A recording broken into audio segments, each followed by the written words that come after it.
Hi friends, today we're going to have fun painting with just one color family. It's called a monochromatic color scheme. This means we're going to use a range value of one color. I'm using golden fluid acrylic paints because they're super smooth and easy to work with. Plus, they have a virtual color mixer you can use online to see how the colors look before you start. This is a simple and fun way to learn painting, and it's perfect for anyone who's trying to take a simplified approach to adding depth and dimension to your painting. So once again, I'm using golden fluid acrylic paint, and with primary magenta, I'm creating a tint.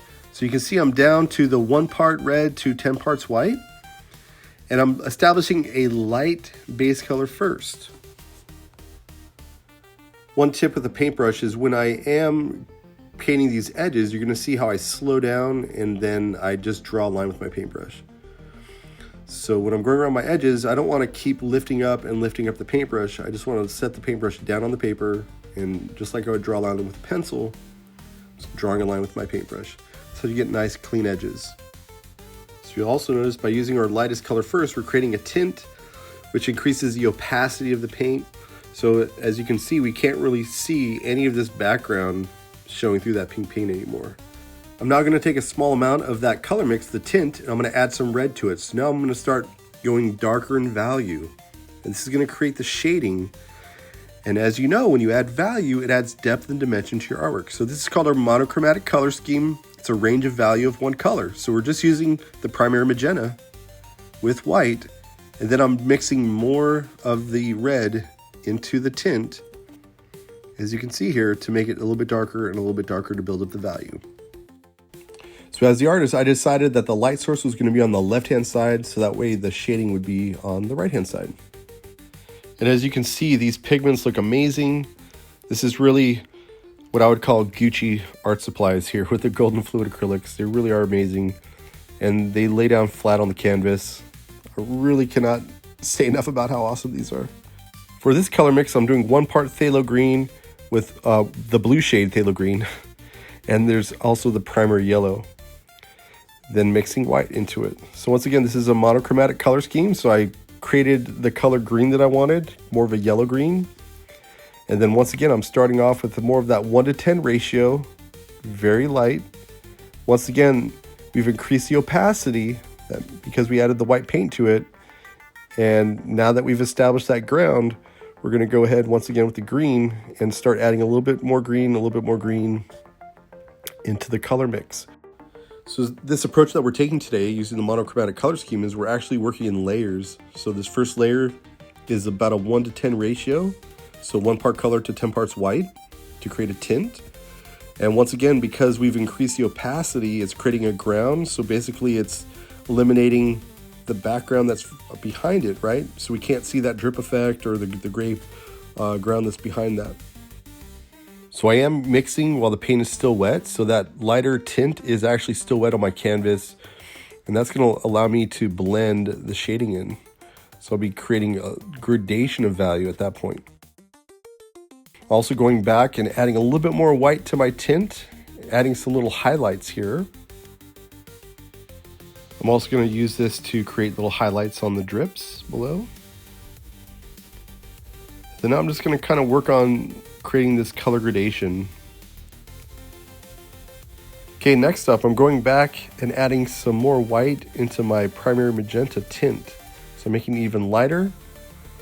So I'm trying to create a little bit smoother of a gradation of value. Okay, we're gonna go ahead and work on the ice cream cone now. So this is yellow ochre. And same thing as before, I'm just gonna do about 1 part yellow ochre to maybe 10 parts white. I'm going to establish that lighter value first. Once again, starting with that lighter value helps us out, eliminating that background color with the gray and the drips from part 1. Now I'm going to go in and, like as I did before, I'm going to increase the ratio. So now I'm adding more of the yellow ochre into the mix, and I'm slowly building up my value. So now I have burnt sienna. I'm gonna add a little bit of burnt sienna into that color mix. That's gonna darken it up. This is gonna be on the right-hand side of the ice cream cone. Once again, the light source is on the left, so the shading is gonna be on the right, and underneath those little scoops of ice cream. I'm going to let this dry first before I go over the top of it with the Posca paint markers here in a second.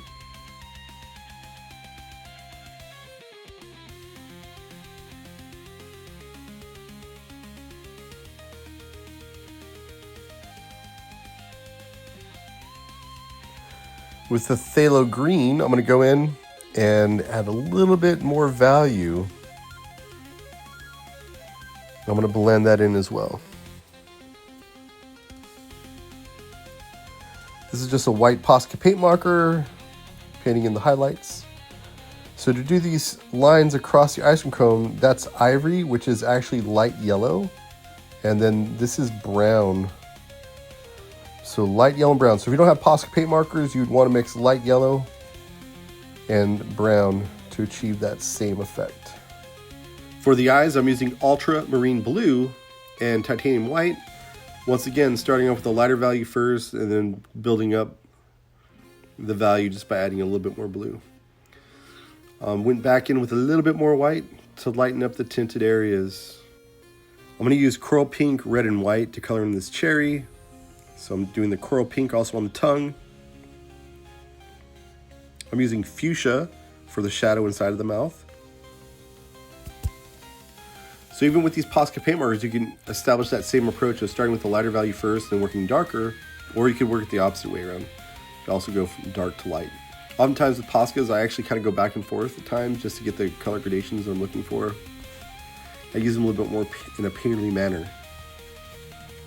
I'm going to go in once again with the coral pink for the rosy cheeks. And with the Posca paint marker, I'm going to go ahead and establish a white outline. So one of the cool things about Posca paint markers is getting that hard edge brushwork, right? So most people can draw a line with a pencil, but for some reason when it comes to a paintbrush, they keep lifting it up, and having to reload it. Well, you don't have to reload a marker. So this makes the process a whole lot easier. So this is actually dark brown that I'm using. So I'm going to do the dark brown outline, and I'm just going to use a little bit of black around the cherry.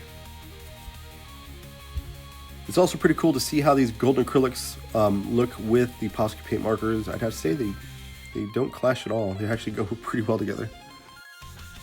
Here's a little artist tip: is get a circle template.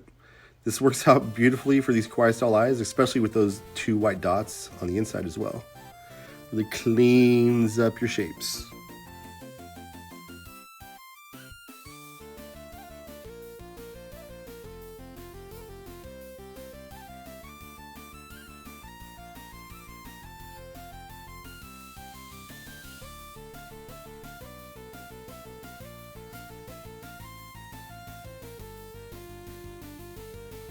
And you can see how this outline really is bringing back that expression. It looks so cute. It's amazing how a few details can bring so much personality to the character. And for the last step today, we're going to add some sprinkles, once again using a monochromatic color scheme. So I'm going to establish a lighter value first. Then I'm going to use the white Posca paint marker to add a highlight on the left-hand side of all of these.